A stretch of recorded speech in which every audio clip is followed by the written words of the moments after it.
was Aisha radiallahu anha. She's the woman that memorized the Quran. When the Quran was revealed, when the last ayats of the Quran, the last 6,636 ayats were revealed, 3 months later, Aisha had memorized the whole Quran.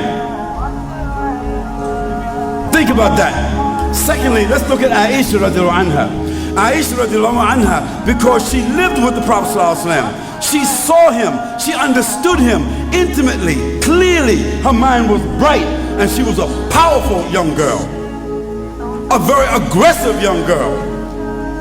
Powerful, aggressive, and deep and intelligent. Memorized the whole Quran, and guess what? She was holding with her when the Prophet ﷺ passed away at least 2,600 ahadiths that nobody else knew. And that's why after Abu Hurairah radiallahu anha, nobody related to us more hadiths than Aisha radiallahu anha.